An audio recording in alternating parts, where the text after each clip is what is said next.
नमस्कार, मैं नीरज सिंह स्वागत करता हूं आज की इस नई लेक्चर सीरीज में। दोस्तों, आज की क्लास में आपका स्वागत है। फ्रेंड्स, आज की क्लास में हम जो बातें करने वाले हैं आपको हेडिंग आपको आपके सामने है, यानी कि धातुओं की प्राप्ति। आज हम धातुओं की प्राप्ति के बारे में बात करेंगे कि धातुओं को किस प्रकार से प्राप्त किया जाता है और धातुएं हमें कहाँ पर हमें मिलती हैं। ठीक है, इसमें खनिज क्या होता है, अयस्क क्या होता है, गैंग किसे कहते हैं, है ना। हमारी बुक के अंदर जो आपकी सक्रियता श्रेणी दे रखी है उसको कितने भागों में डिवाइड कर रखा है, इन सभी के बारे में आज अच्छी तरीके से हम चर्चा करेंगे। तो चलिए आज की क्लास हम शुरू करते हैं। मगर क्लास शुरू करने से पहले फ्रेंड्स आपको ये जानना जरूरी है कि आपने बहुत सारी धातुओं को अपनी लाइफ के अंदर देखा होगा। जैसे कि कॉपर होगा, आपने कॉपर के बहुत सारे आपको पात्र देखने को मिल जाएंगे, आपको बर्तन वगैरह, है ना, ऐसे बहुत सारे आपको पात्र देखने को मिल जाएंगे। कॉपर है, आयरन है, ठीक है, आपको यानी कि बहुत सारी धातुएं हमारी ऐसी, इन धातुओं के आपको मतलब मेरा कुल मिलाकर कहने का मेरा मतलब यही है कि आपने बहुत सारी धातुओं को देखा होगा। तो आप सोचिए इन सभी धातुओं को कहाँ से लाया गया, ये सभी धातुएं कहाँ से आई। ठीक है, अब बस उन्हीं चीजों के बारे में जानना है कि ये सभी धातुएं कहाँ से आई। आप जो धातुएं देखते हो ना, आप आपके घर में जैसे कोई पात्र हो गया, गिलास हो गया, स्टील का गिलास हो गया, कॉपर का गिलास हो गया, पीतल का हो गया, इस प्रकार से आपको देखने को यानी बहुत सारी धातुओं के आपको वगैरह वगैरह बहुत सारी बनी हुई चीजें मिल जाएंगी। ये सभी कैसी धातुओं से बने हुए हैं, ये शुद्ध धातुओं से बने हुए हैं। ठीक है, और अगर मैं बात करूं कि जो हमारी धातुएं जो मिलती हैं वो कहाँ से, पहले तो हम ये बात करेंगे कि धातुएं में कहाँ से मिलती हैं।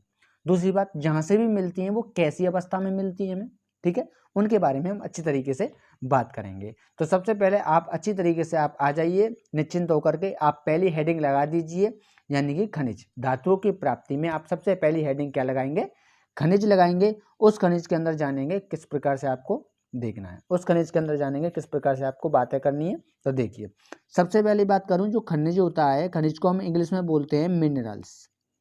ठीक है, आप कभी डॉक्टर के पास गए होंगे तो आपके शरीर में कोई चीज़ की कमी हो जाती है ना, कहते हैं ना कि मिनरल्स की कमी हो गई है ना, इनको ये चीज़ टैबलेट लेने की ज़रूरत है। जैसे आपके शरीर में कैल्शियम की कमी हो जाए तो कैसे बोलते हैं, मिनरल्स, यानी कि मिनरल्स, यानी कि मिनरल्स की कमी हो गई है आपके, यानी कि शरीर में आपको कैल्शियम की आवश्यकता है। तो वहाँ पर आप क्या करते हैं, कैल्शियम की गोली खा ली। आयरन की कमी हो गई थी, आयरन की कमी हो गई। ठीक है, इस प्रकार से यानी कि हमारे खनिजों की कुछ कमियां हो जाती हैं। उन खनिजों की कमी को पूरा करने के लिए हम क्या करते हैं, टैबलेट वगैरह का यूज करते हैं। तो कैल्शियम के बारे में आपने सुना है ना, ठीक है, ये कैसी होती है, जिसमें हम शरीर के अंदर भी प्रयोग करते हैं। आपने बाहर तो आपने बहुत सारी धातुएं देखी होंगी, मगर हम अपने शरीर के अंदर भी तो धातु लेते हैं। जैसे हमें मैग्नीशियम की आवश्यकता होती है, मैग्नीशियम की कमी हो गई, ठीक है, जिंक है, और वगैरह वगैरह बहुत सारी हमारी, कैल्शियम हो गया, कैल्शियम धातु होती है, कैल्शियम की हमें आवश्यकता होती है। कैल्शियम हमें कहाँ पाया जाता है, हमारे हड्डियों के अंदर, हमारे हड्डियों को कैल्शियम की आवश्यकता होती है। हमारे दांत होता है, हमारे दांतों के अंदर हमें कैल्शियम क्या पाया जाता है, कैल्शियम की मात्रा पाई जाती है ना। ठीक है, इस प्रकार से हम देखते हैं इन चीज़ों को। तो इसकी अगर मैं खनिज की परिभाषा की अगर मैं बात करूं तो देखो, सीधी सीधी सी बात है कि पृथ्वी की जो भूपर्टी होती है ना, अब देखो भूपर्टी क्या है, मैं आपको समझाने का प्रयास करता हूँ साइड में, कि जैसे मान लीजिए कि एक चित्र के हिसाब से समझिए। जैसे मान लीजिए ये आपके लिए एक पृथ्वी है, ठीक है, क्या है ये आपकी एक पृथ्वी है। थोड़ा इसमें और अपने अच्छी तरीके से आपके लिए अच्छी तरीके से लिख लेना, ठीक है। ये क्या है, आपकी एक पृथ्वी है। देखो, पृथ्वी जो है आपकी कई भागों में बटी होती है, ठीक है। हमें और भागों से कोई मतलब नहीं है, हमें तो ओनली एक ऊपर वाला भाग देखना है जिस पर हम रहते हैं, ठीक है, जिसमें आपको, जैसे हम जमीन बोलते हैं ना, ऊपर वाला भाग है, जैसे हम जमीन बोलते हैं, आपको रेत मिट्टी कंकड़ वगैरह आपको देखने को मिलती है। मैं इस ऊपर वाले भाग की बात कर रहा हूँ, उसी को हम क्या बोलते हैं, पृथ्वी, यानी कि भूपर्टी बोलते हैं। पृथ्वी की क्या बोलेंगे, भूपर्टी बोलते हैं। और इस पृथ्वी की भूपर्टी में आपको क्या क्या चीज़ें देखने को मिलती हैं, बहुत सारी आपको मिट्टी वगैरह वगैरह वगैरह, मतलब ये अलग अलग प्रकार की आपको चीज़ें देखने को मिल जाती हैं इस भूपर्टी में, ठीक है। इस भूपर्टी के अंदर ही हमें सभी क्या, यहीं से हमें सभी खनिज यहीं से प्राप्त होते हैं। जो हमारी भूपर्टी है, इसी भूपर्टी से ही हमें सभी खनिज क्या होते हैं, प्राप्त होते हैं, इन्हीं इसी प्रॉपर्टी से। अब देखो, प्राप्त करने का तरीका अलग अलग होता है, ठीक है। इन खनिजों को हम क्या, इन खनिजों को प्राप्त करने का तरीका अलग अलग होता है। जैसे कि आपके पास जमीन है, ठीक है, आप इस समय पे जिस यहाँ पर बैठे हैं वो भी एक जमीन है, तो ठीक है, इसमें ही हमें क्या मिलते हैं, खनिज मिलते हैं। अब आप ऐसा तो करना मत कि भैया ऐसा करो कि भैया वहाँ पर देखने लग जाएं कि वहाँ पे हमारे पास धातु वगैरह है कि नहीं। देखो ऐसे नहीं है, ऐसे नहीं मिलती है। आपके पास इनकी देखो बहुत तगड़ी तगड़ी खदानें होती हैं जगह जगह पर, यानी कुछ विशेष जगह हैं यहाँ पर, ठीक है। कुछ स्थान ऐसे हैं जो जिन पर बहुत ज़्यादा आपको धातुएं देखने को मिल जाती हैं, ठीक है। तो यहाँ तक आपको क्लियर हो गया होगा। खनिज जो है हमारी जो पृथ्वी की जो भूपट्टी होती है उससे हमें क्या मिलती है, हमें सभी खनिज वहीं से प्राप्त होते हैं, ठीक है। वहाँ से जो हमें जो प्राप्त जो खनिज होते हैं उसमें बहुत सारी, जैसे हमें कुछ शुद्ध रूप में मिल जाते हैं, कुछ हमें अशुद्ध रूप में मिलते हैं, कुछ हमें यौगिक के रूप में मिलते हैं, ठीक है, क्लियर। अब अगर हम नेक्स्ट अगर हम बात करें अयस्क की, अगर हम बात करें तो अयस्क क्या होता है, जो हम खनिज प्राप्त कर रहे हैं ना, जो हमें भूपट्टी से हमें जो खनिज मिल रहे हैं, ठीक है। देखिए पढ़ते हैं इसके बारे में कि पृथ्वी की भूपट्टी में कुछ स्थानों पर, ठीक है, जो हमारी पृथ्वी है उस पृथ्वी की जमीन में कुछ स्थानों पर, कुछ स्थानों का मतलब ये है कुछ विशेष स्थान ऐसे होते हैं जिन जगहों पर बहुत ज़्यादा मात्रा में आपको धातु देखने को मिल जाएगी। हमारे जैसे कि भारत के अंदर बात करें तो हमारे ऐसे कई बहुत सारे राज्य हैं, कई ऐसे राज्य हैं जिनके अंदर आपको बहुत ज़्यादा मात्रा में अलग अलग प्रकार की आपको ज़्यादा मात्रा में धातु देखने को मिल जाती है, ठीक है।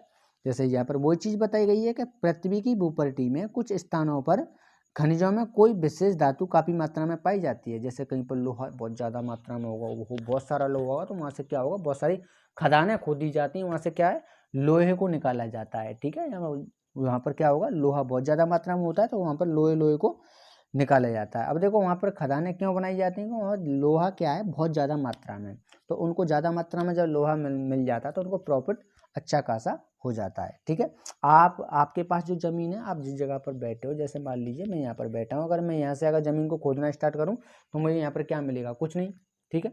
देखो अगर जैसे अगर ज़्यादा अगर मैं कोशिश करता हूँ यहाँ पर, फिर भी अगर मैं यहाँ से प्राप्त करना चाहता हूँ मुझे नई धातु मिलनी चाहिए तो मिल तो जाएगी, उसके लिए आपको बहुत ज़्यादा खर्चा आएगा और आपको धातु जो निकलेगी बहुत ज़्यादा कम मात्रा में आपको धातु देखने को मिलेगी। मतलब जहाँ खर्चा ज़्यादा हो वहाँ धातु कम निकले तो फिर ऐसे से क्या मतलब, ठीक है, फिर ऐसे क्या फ़ायदा हमारा। अब ये तो सबसे तगड़ी बेवकूफ़ी हो गई ना। तो हम उन स्थानों पर जाते हैं जहाँ पर सबसे ज़्यादा मात्रा में अलग अलग प्रकार की धातु देखने को मिल जाती हैं। वहाँ पर क्या होती हैं, बड़ी बड़ी मशीनें चलती हैं, जेसीबी वगैरह, वहाँ पर खदानें बनाई जाती हैं और जहाँ पर धातुओं को क्या किया जाता है, निकाला जाता है, ठीक है। पढ़ लेते हैं, मात्रा में होती है, ठीक है, जिससे हम निकालना क्या होता है, लाभकारी होता है। लाभकारी मतलब इससे बहुत सारा प्रॉफिट हो जाता है।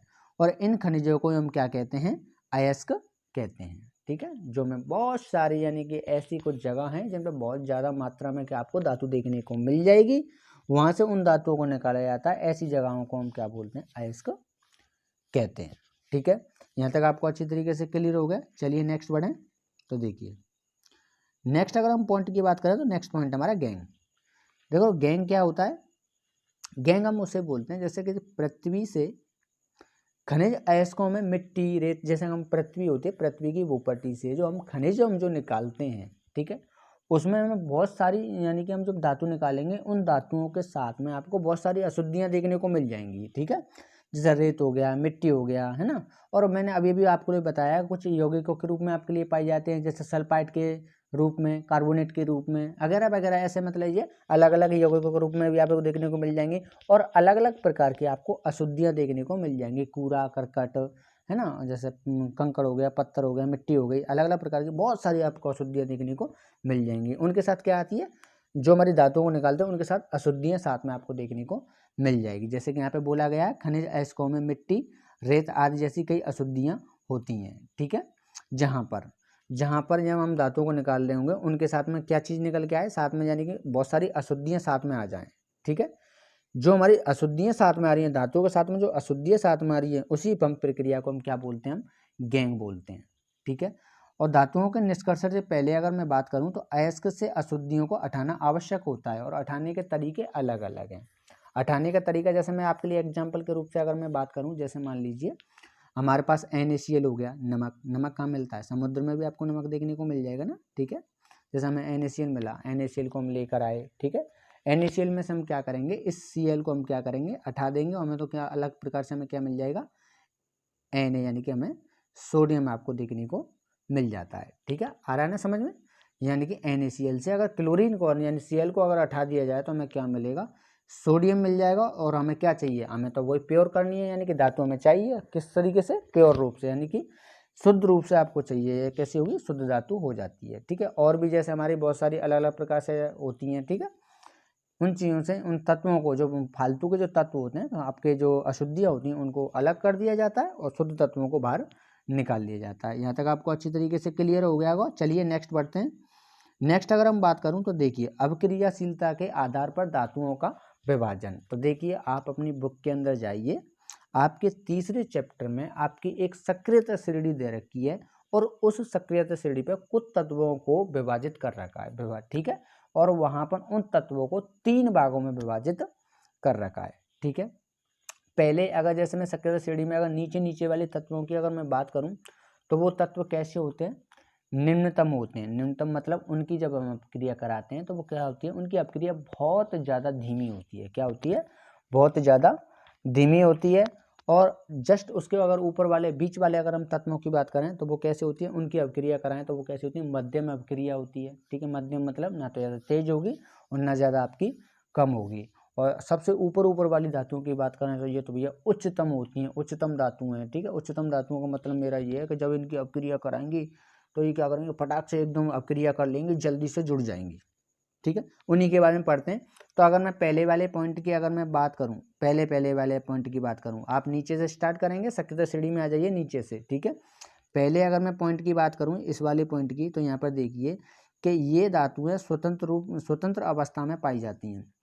स्वतंत्र अवस्था में मतलब इन्हें कोई टेंशन नहीं है, आराम से खुले में आपको प्रकृति में देखने को मिल जाती हैं। जैसे कि एग्जाम्पल के तौर पे मैं आपके लिए बता दूं, आपने सोना देखा होगा, चांदी देखा होगा, प्लेटिनियम हो गया, कॉपर हो गया, जिसे हम तांबा बोलते हैं। ठीक है, ये सभी आपको आसानी से आपको कहीं पर भी आपको रखी मिल जाएंगी, कहीं पर भी आपको देखने को मिल जाएंगे। स्वतंत्र रूप का मतलब मेरा यही है कि आपको कहीं पर भी आपको रखी हुई मतलब मिल जाएंगी, आपको कहीं पर भी किसी भी जगह पर आपको देखने को मिल जाएंगी। ठीक है, ऐसा नहीं है इनके लिए कुछ सेफ्टी का मतलब ये प्रयोग किया जाता है कि सेफ्टी से रखा जाता है, नहीं तो इनके अगर सेफ्टी से ना रखा जाए तो इसके लिए बहुत सारी समस्या खड़ी हो सकती है, ब्लास्ट हो सकती है। ऐसा इनमें कुछ भी नहीं है, ये स्वतंत्र रूप से होती हैं। ठीक है, देखिए, और अगर हम देखें तो कॉपर एवं सिल्वर अपने सल्फाइड या ऑक्साइड के अयस्क के रूप में संयुक्त अवस्था में पाई जाती हैं। ठीक है, यहाँ पर कहने का मतलब मेरा ये है कि जो हमारी कॉपर है ना, कॉपर, और जो हमारी सिल्वर है, कॉपर यानी कि Cu और सिल्वर यानी कि Ag, ये देखो पहली बात तो एक सल्फाइड, ठीक है, और दूसरा एक ऑक्साइड, यानी कि कैसे अयस्क होंगे दोनों, एक तो सल्फाइड के रूप में और ऑक्साइड के रूप में आपको देखने को मिल जाएंगे। ठीक है, अब देखो यहाँ पर क्या आ रहा है, एक तो सल्फाइड के रूप में आ रहा है, दूसरा क्या आ रहा है, ऑक्साइड के रूप में आ रहा है। अब ये कैसी होगी, अशुद्ध होगी। इनको शुद्ध करने के लिए क्या करना पड़ेगा, सल्फाइड को बाहर करना पड़ेगा, तभी तो निकल के आएगी धातु शुद्ध रूप से। ऐसे ऑक्साइड में ऑक्सीजन यानी कि ऑक्सीजन को बाहर करना पड़ेगा, ऑक्सीजन को हटाना पड़ेगा, तब जाके शुद्ध रूप में आएंगी। ठीक है, संयुक्त का मतलब जुड़ी हुई होती हैं, जुड़ी हुई का मतलब यानी सल्फाइड और ऑक्साइड के रूप में इस प्रकार से आपको जुड़ी हुई देखने को मिल जाएंगी। यहाँ तक आपका अच्छी तरीके से क्लियर हो गया। ठीक है, अगर हम दूसरे पॉइंट की अगर हम बात करें तो मैंने अभी आपके लिए बताया कि दूसरा पॉइंट क्या होता है। दूसरे पॉइंट की अगर मैं बात करूँगा, दूसरे पॉइंट के बारे में मैंने अभी आपके लिए बताया कि दूसरा पॉइंट में देखो क्या होगा, ये कैसे होते हैं, कैसे धातु होती है हमारी, मध्यम क्रियाशील धातु है। मध्यम मतलब ये बीच वाली धातु है।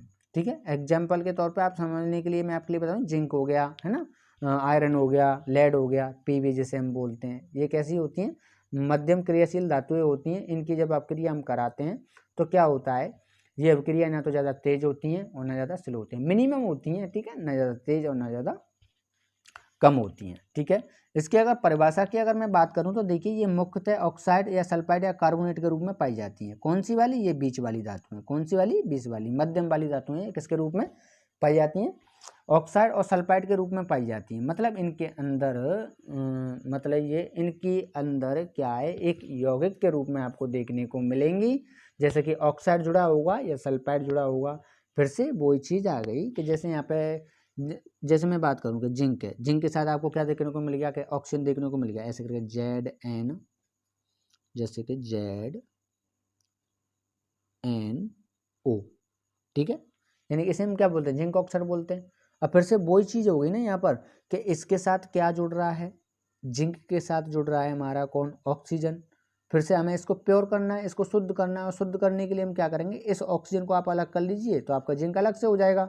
जब जिंक आपको अलग से मिल जाएगा तो आपकी धातु शुद्ध हो गई। ठीक है, यहाँ तक आपका दूसरा पॉइंट क्लियर हो गया। दूसरे पॉइंट हमारे कौन कौन से आपको धातु देखने को मिल जाएंगे अधिकतर, यानी जिंक हो गया, पीबी यानी कि लेड, आयरन, इस प्रकार से आपको धातु देखने को मिल जाएगी। तो चलिए नेक्स्ट बढ़ते हैं। नेक्स्ट पॉइंट है हमारा लास्ट, देखो नेक्स्ट पॉइंट हमारा लास्ट एंड फाइनल, उच्च अवक्रियाशील धातु हैं। और उच्च का मतलब वो जो होता है बहुत ज़्यादा तेज क्रियाशील धातु हैं, ठीक है। ये क्या करेंगी, इनकी जब अपक्रिया हम कराते हैं तो क्या करेंगे, बहुत ज़्यादा तेजी से, एकदम बहुत ज़्यादा तेजी से अपक्रिया करके पटाख से एकदम से जुड़ जाती हैं और यौगिक बना लेती हैं। मगर देखो अभी मैंने पहले जो शुरू में पढ़ा रहा, निम्नतम अपक्रियाओं का बता रहा कि उनको वो कैसी होती हैं, स्वतंत्र होती हैं, मगर ये स्वतंत्र नहीं होती हैं। देखो अगर इसकी बात करें, इनके बारे में अगर हम पढ़ें तो देखिए इसकी परिभाषा पर नज़र डालें तो सक्रियता श्रेणी में सबसे ऊपर की धातुएं, ठीक है, ये कौन सी होती हैं, सबसे ऊपर की धातु होती हैं। कौन सी, सक्रियता श्रेणी के अंदर सबसे ऊपर वाली धातुओं की अगर हम बात करें, ठीक है, उन्हीं के बारे में हम बात कर रहे हैं जो सबसे ऊपर की धातु होती हैं। जैसे कि अगर समझाने के लिए बताऊं नाम, अगर हम बात करें तो पोटेशियम हो गया, सोडियम हो गया, मैग्नीशियम हो गया, एल्यूमिनियम हो गया, इस प्रकार की आपको धातु देखने को मिल जाएंगी। ये कैसी होती हैं, तेज अपक्रियाशील धातुएं होती हैं, उच्च क्रियाशील धातु होती हैं, ठीक है। और अगर इसमें देखें तो ये इतनी अपक्रियाशील होती हैं कि ये कभी भी स्वतंत्र तत्व के रूप में नहीं पाई जाती। जैसे कि मैंने फर्स्ट नीचे वाली धातुओं के बारे में बात की थी, तो वहाँ पर वो कैसी होती हैं, स्वतंत्र होती हैं, कहीं पर भी आपको देखने को मिल जाएंगी।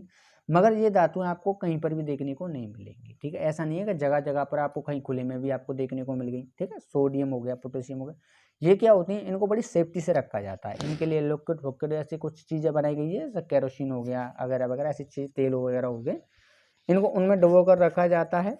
कुछ धातु ऐसे उनमें डुबो कर रखा जाता है, नहीं तो इनको बाहर अगर खुले में रखा है, स्वतंत्र रूप से अगर रख दिया जाता है, इनकी अलग अलग प्रक्रिया होती है, कोई आग पकड़ लेती है, कोई फट जाती है, कोई कुछ हो जाता है वगैरह वगैरह, ऐसी इनकी प्रक्रिया होती है। तो मतलब मेरा समझाने का मतलब मेरा यही है, पूरा तात्पर्य यही है कि जो ऊपर की हमारी सक्रिय श्रेणी में अगर देखेंगे, जो ऊपर की हमारी धातु हैं वो कैसी हैं, उच्च क्रियाशील धातु होती हैं। ये बहुत ज़्यादा तेज क्रिया करती हैं, बहुत ज़्यादा क्या करती हैं, बहुत ज़्यादा तेज क्रिया करती हैं, और तेज क्रिया करके नहीं, बहुत जल्दी से जुड़ करके क्या बना लेती हैं, यौगिक बना लेती हैं, ठीक है। मैं आज की क्लास यहीं पर ख़त्म करते हैं। अब फ्रेंड्स देखो, हम नेक्स्ट क्लास में हम जो बातें करेंगे, जो हम जो पढ़ रहे हैं, ठीक है, जैसे हमने खनिज पढ़ा, अयस्क पढ़ा, गैंग पढ़ा, और फिर उसके बाद सक्रियता श्रेणी के जो धातु हैं उनके बारे में पढ़ा। जो हमारे सक्रियता श्रेणी पर जो जितनी भी धातु हैं, जिनको हम क्या करेंगे, लेकर के आएंगे किसमें, अशुद्धियों के रूप में, फिर उनको क्या करेंगे, उनके हम शुद्धिकरण करेंगे। नेक्स्ट क्लास के अंदर हम देखेंगे कि शुद्धिकरण किस प्रकार से किया जाता है। तो चलिए आज के लिए इतना ही, ठीक है।